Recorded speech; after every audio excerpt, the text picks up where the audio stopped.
Final question, the Indian economy, the sustainability of the Indian economy in the medium term. What is your reading of where the Indian economy is today, and to what extent is it sustainable given a number of the challenges that it's facing, and perhaps facing quite well because the challenges themselves are changing India in that regard? And what are some of your fears about the Indian economy? See, if you look at the Indian economy, fundamentally it's dependent upon industry, services, to a smaller amount on agriculture. Or if you take the other side of it, it's 55 to 56% consumption, about 20% investment, and the balance government spending.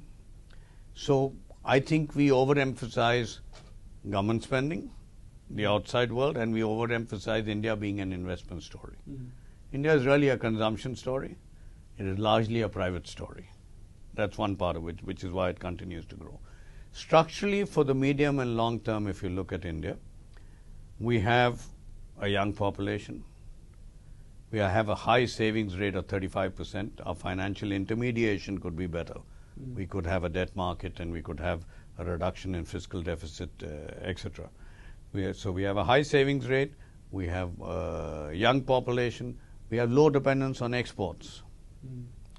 We have a perfectly functioning banking system.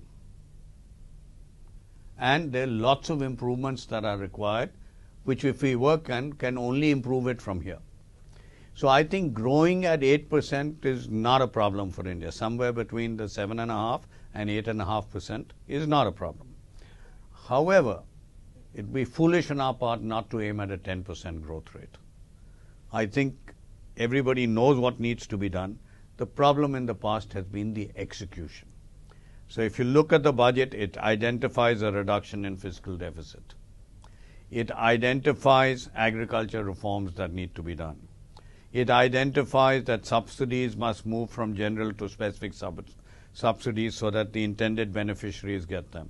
It identifies health. It identifies education. It identifies corruption. So there's nothing that has not been identified to reach the 10% growth rate. Yeah. But we've not been very good at that. Yes, and honestly, why should we not be concerned about government deficits, the unspecified subsidies, and also the unwillingness to wean almost a third of the population on those subsidies, basically? Yeah, I think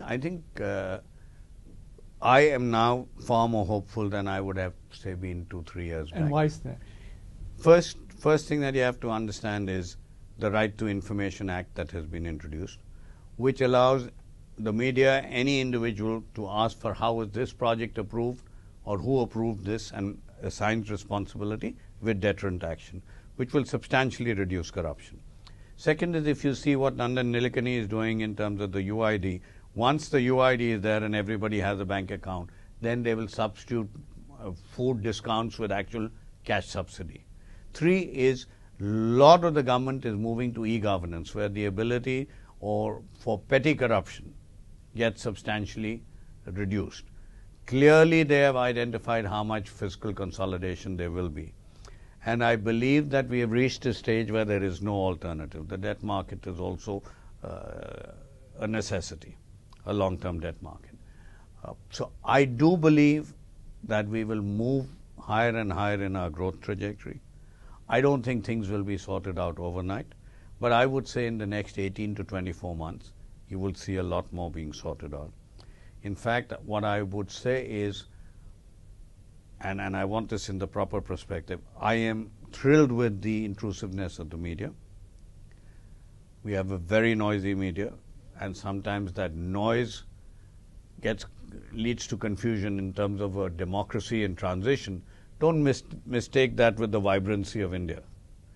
So when you talk about, somebody says there's corporate governance deficit, someone says, for Christ's sake, there's a corporate governance deficit in the world. We don't have a monopoly on human frailty. So whenever there are licenses involved, etc., yes, so I'm not saying there's no corruption. There's somebody from Goldman Sachs who wanted to ask me about corporate governance, and I said, you have a drink and keep quiet. That'll be better for you.